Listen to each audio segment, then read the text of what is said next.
Breaking news शामिल कंदासीं। तंगवाणी के कच्चे वारे इलाइक़े जमाल में पुलिस तरफां ॾोहारियुनि ख़िलाफ़ सर्च ऑपरेशन शुरू कियो वियो आहे। सर्च ऑपरेशन दौरान पुलिस ऐं धाड़ेलनि तरफां हिक ॿिए मथां फायरिंग जो सिलसिलो जारी आहे। पुलिस धाड़ेलनि जी मुख़्तलिफ़ थाकनि खे बाहियूं ॾेई साड़े छॾियो आहे। सर्च ऑपरेशन में 200 पुलिस एहलकार, 70 खां वधीक कमांडोज़ ऐं APC चेन भी शामिल आहिनि। ब्रेकिंग न्यूज़ असां शेयर करे रहिया आहियूं। तंगवाणी के कच्चे वारे इलाइक़े जमाल में पुलिस तरफां ॾोहारियुनि ख़िलाफ़ सर्च ऑपरेशन शुरू कियो वियो आहे। सर्च ऑपरेशन दौरान पुलिस ऐं धाड़ेलनि तरफां हिक ॿिए मथां फायरिंग जो सिलसिलो जारी आहे। पुलिस धाड़ेलनि जे मुख़्तलिफ़ थाकनि खे बाहियूं ॾेई साड़े छॾियो आहे। सर्च ऑपरेशन में 200 पुलिस एहलकार, 70 खां वधीक कमांडोज़ ऐं APC चेन शामिल आहिनि।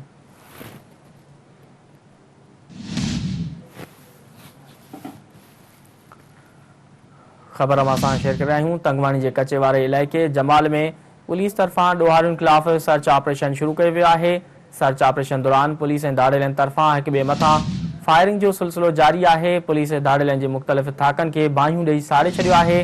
सर्च ऑपरेशन में 200 पुलिस एहलकार, 70 खां वधीक कमांडोज़ ऐं APC चेन शामिल आहिनि।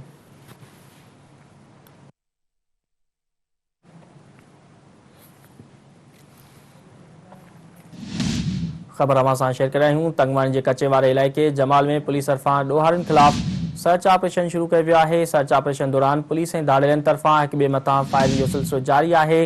पुलिस धाड़ेलनि जे मुख़्तलिफ़ ताक़नि खे बाहियूं ॾेई साड़े छॾियो आहे। वधीक तफ़सील मालूम कंदासीं। टेलीफोन ते मौजूदु आहे बारी मलिक खां। जी बारी मलिक, पुलिस तरफां ॾोहारियुनि ख़िलाफ़ सर्च ऑपरेशन शुरू कियो वियो आहे, इन बाबति आगाह कजो। जी, SSP कश्मीर इरफान समूह के हुक्म बाद जेको था ज़िले के मुख़्तलिफ़ ॾोहारियुनि जे ख़ात्मे लाइ जेको था तंगवाणी भरिसां जमाल कच्चे वारे इलाइक़े में ॾोहारियुनि ख़िलाफ़ जेको ऑपरेशन शुरू करे छॾियो।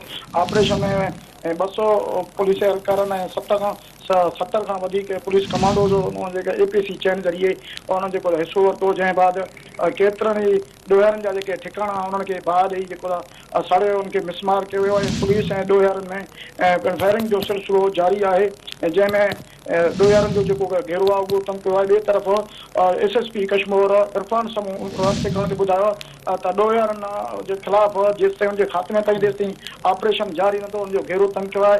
ॾोहारियुनि खे ख़ात्मे बाद ई चेन सां वेंदो, उनखे कॾहिं बि कंहिं बि क़ीमत में उनखे बख़्श न कबो। उनखे ख़ात्मे ताईं असां जेको ऑपरेशन जारी रहंदो। जी जी, ठीकु आहे बारी मलिक, तफ़सील ॾियण लाइ महिरबानी।